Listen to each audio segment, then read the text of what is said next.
Hey friends, welcome to Huge Head Studio. My name is Robbie, and now that the joy and cheer of the holiday season is over, it's time to get back to the weird and ooky spooky with everyone's favorite ancient evil entity, Pennywise the Dancing Clown.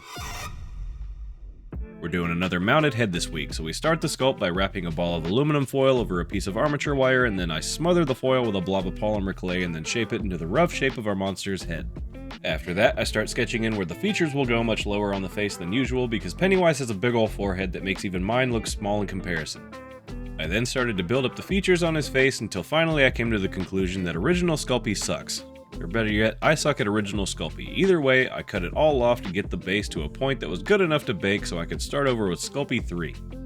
So I smoothed it out a bit and then cut in the mouth so that future me would have something somewhat usable to work with, and then threw it in the oven to bake. Once it cooled, I then switched to Sculpey 3 because, well, I don't know, I wanted to, and then got to work rebuilding the features just to wind up with this face that looks like Jim Carrey. So sculpting is definitely a process, and I have a very clear vision of how it's supposed to turn out from the start, but it has to pass through a lot of questionable phases to get there. In my head, it's an eerie, menacing, evil clown, but at the moment with that mouth, it's reading more like a mysterious, cute emoji. So to fix that, I decided to go ahead and add the teeth, which I made before I scrapped the original face, so let's pause and wind it back a little bit to see that riveting process. To make the teeth, I plopped a square of semi-translucent Sculpey onto the face so I could sketch them out to get the portions correct. Or at least, as correct as they can be given the clown's buck-tooth situation. I then moved them onto a piece of foil and then shaped them out a bit more before throwing them into the oven to bake, which brings us back to the present as I set the teeth into the mouth and then apply the lips around them to portray that iconic Bill Skarsgård Pennywise smile. Which we haven't quite nailed yet, but we'll get there eventually. Next up is the nose, and in this version of Pennywise, which is by far the best version, don't tell me I'm wrong, I'll fight you, has kind of a button nose, but it's a little more rounded to resemble like a built-in classic red clown nose.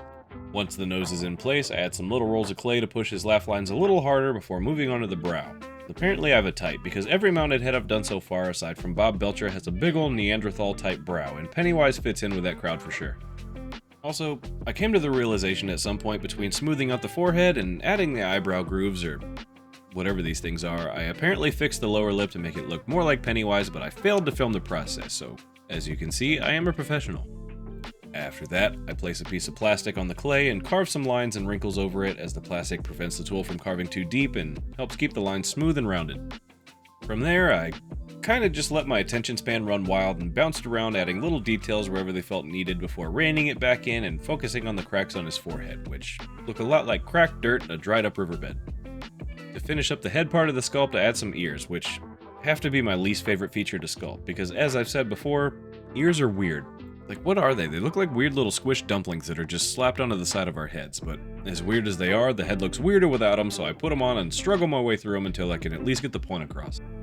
Once the ears are done, I bake it to lock in the progress, and then I'm ready to get started on the hair, so I lay on a simple layer of clay that I rolled flat with my pasta maker so I can set the hairline.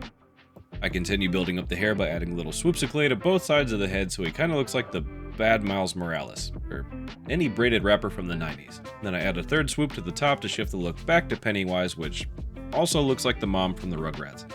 I then add and blend in a few more little swoopies and then get started on carving in a few strands to determine the direction of the flow before using a rounded tool to help me curl the 3 points of the hair.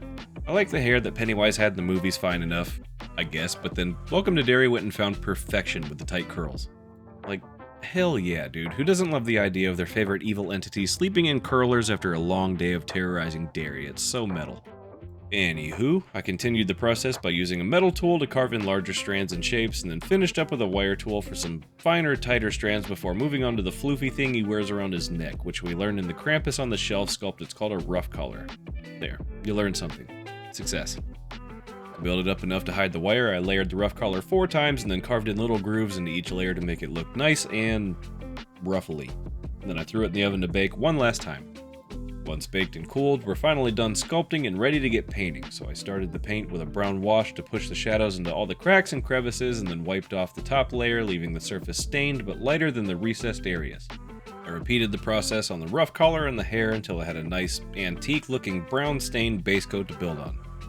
After that, I started laying in some lighter, cooler colors, but not white. I wasn't quite sure how I wanted to handle this paint job, but I knew I didn't just want to paint his white makeup and call it a day, so I decided to go with a bluer base.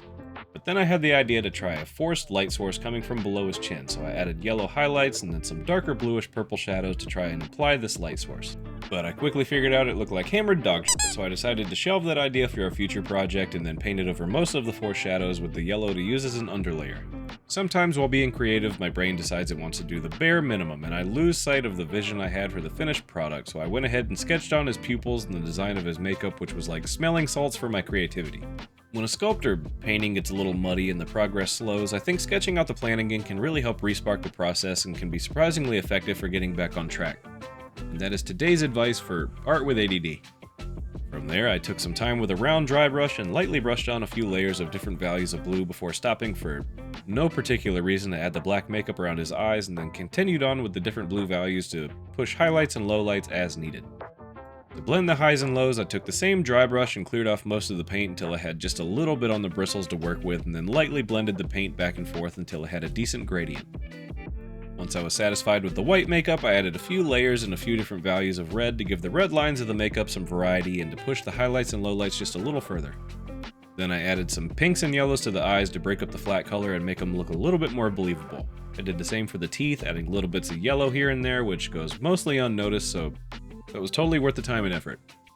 Pennywise has blue eyes when he's pretending to be friendly with Georgie, and yellow eyes when he's being naughty, and this is a naughty Pennywise, so yellow it is. Next is just a lot of cleanup duty on the face, such as adding some more depth to the cracks on his forehead and wrinkles around his eyes, as well as adding some more highlights here and there on his nose and his eyelids before we move on to the hair. Pennywise has orange hair, so we're painting it orange. Simple. No, not really. I started with a base coat of burnt umber and then dry brushed on a handful of varied layers of orange with the lightest oranges at the tips of the curls. The idea was to make the tips of the hair look thinner, thus more light shows through, thus the hair color is lighter, but in reality he just looks like he is an ombre, so we nailed that one. But at least he looks very fashionable.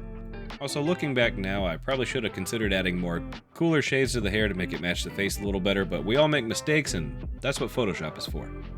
With the hair done, I shifted focus to the rough collar, which I didn't change too much, just enough to make sure the recessed areas look dark and the surface areas look less dark, which is what a concept. Once the paint on the character is complete, it's time to give some attention to the base. Very little attention, like almost no attention at all. I made a lazy attempt to spruce it up a little by airbrushing on some shadows around the edges and lights in the middle. I guess the idea was to make it look slightly like a sewer pipe, but it doesn't, it's just black, so awesome. Anyway, I added some resin to the eyes to make them look glossy, and then some extra resin to the mouth to make it look sloppy, because Pennywise drools a lot, like a whole lot. And with that, our mounted Pennywise head is complete and ready for the wall, but apparently I'm not allowed to actually hang it on the wall because my kids are terrified of it, so mission accomplished, I guess. Well, I reckon that's it for this one. As always, I sure do hope you liked the video, and if you did like it, there's a nifty little thumbs up button down there to prove it. Go ahead and subscribe as well so you can stay up to date on whatever kind of nonsense we'll claim as art next time. But for now, I'm off to figure out what to make for next time. I am open to suggestions. Whatever it is, I'll see you there. Thanks for watching.